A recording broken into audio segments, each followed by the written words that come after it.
Salut à tous, c'est Julien, j'espère que vous allez bien. On se retrouve aujourd'hui dans cette série de petites vidéos sur les filtres photos et vidéos. Et aujourd'hui, on va commencer par un des filtres de base, le filtre polarisant, le Pola pour les intimes. À quoi il sert? Comment s'en servir? Ses avantages, ses inconvénients, des exemples et les pièges à éviter. C'est parti pour une vidéo où je vous parle sans filtre.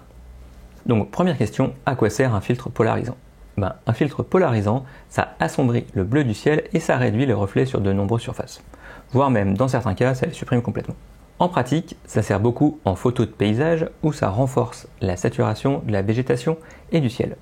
Ça rend l'eau plus bleue et plus transparente, ça rend l'asphalte plus sombre, etc. Avec un filtre polarisant, on se rend compte que beaucoup d'éléments, même pas particulièrement brillants, sont comme blanchis par le reflet de la lumière du soleil. Avec un filtre polarisant, on va pouvoir supprimer ce reflet et donc récupérer de la couleur, récupérer de la saturation de la photo. Par exemple, sur cette photo, observez la différence entre la couleur des arbres sans le filtre polarisant et avec. Pour le ciel, ça va assombrir le bleu sans toucher aux nuages, ce qui va donc augmenter le contraste dans le ciel. On verra en fin de vidéo qu'il faut quand même faire attention avec cet effet. Pour l'eau, là aussi, en supprimant ou en réduisant les reflets, ça va redonner de la couleur à l'eau et même permettre de voir le fond dans les eaux peu profondes. Bref, le monde est plus beau avec un filtre polarisant. C'est vraiment un accessoire super utile. Ça va aussi enfin servir quand on veut réduire les reflets sur des objets en verre, comme des vitrines ou des lunettes par exemple. Tous ces effets ne sont pas possibles à reproduire au post-traitement puisque le reflet finalement masque ce qu'il y a en dessous. Le filtre polarisant va donc permettre de le révéler, ce qui n'est pas possible au post-traitement. On ne peut pas inventer ce qu'il y avait en dessous.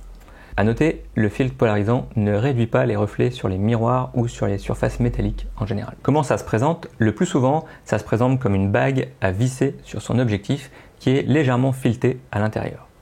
On remarque au passage qu'il y a une marque du genre CRPL ou CPL qui a encore un autre nom pour les filtres polarisants. Pour que ça marche, il faut choisir un filtre du même diamètre que son objectif. Pour ça, c'est simple, sur tous les objectifs ou presque, c'est indiquer le diamètre de filtre, à côté d'un petit symbole d'un rond barré. Là par exemple, c'est un 72 mm, donc je vais pouvoir monter un filtre 72 mm dessus.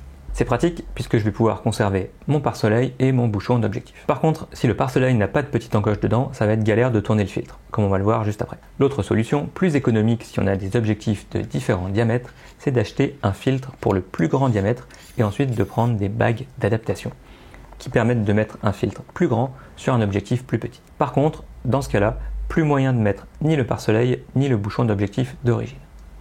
Pour le bouchon, on peut acheter des bouchons plus grands, c'est pas très cher. Pour le pare-soleil, par contre, il va falloir y renoncer si on prend des bagues d'adaptation. Mais de toute façon, comme je vous le disais juste avant, c'est souvent pas pratique du tout avec un pare-soleil d'utiliser un filtre polarisant. Puisqu'en fait, un filtre polarisant circulaire est composé de deux bagues.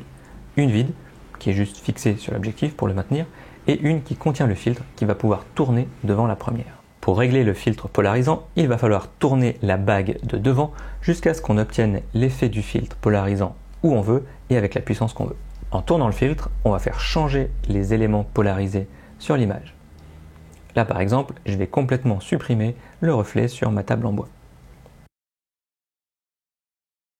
Ici, en tournant, je vais pouvoir faire disparaître les reflets sur le bâtiment en vert ici à gauche.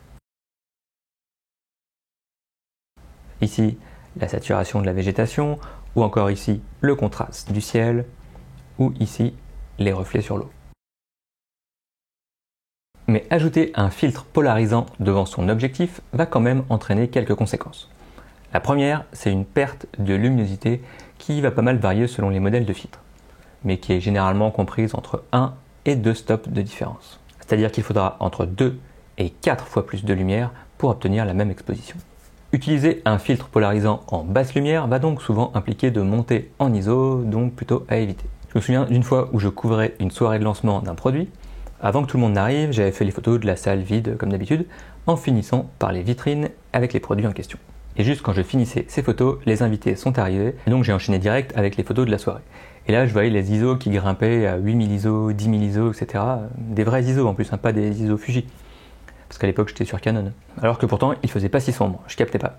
Bref, j'ai vite compris, et vous avez compris aussi, j'avais oublié de virer le filtre polarisant que j'avais mis pour prendre les photos de la vitrine. Bref, un filtre polarisant fait perdre de la lumière, il faut bien le savoir.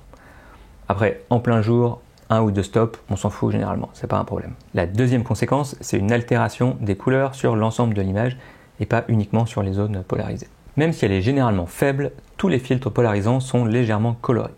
Et la couleur change beaucoup selon les filtres, comme on le verra dans les tests de filtres dans la vidéo suivante. Il y en a qui sont plutôt jaunes, d'autres plutôt bleus, d'autres plutôt verts, etc.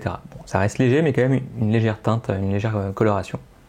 Si on prend des photos ou si on filme en RAW, ça n'a à peu près aucune importance, on peut modifier ça facilement ensuite au post-traitement.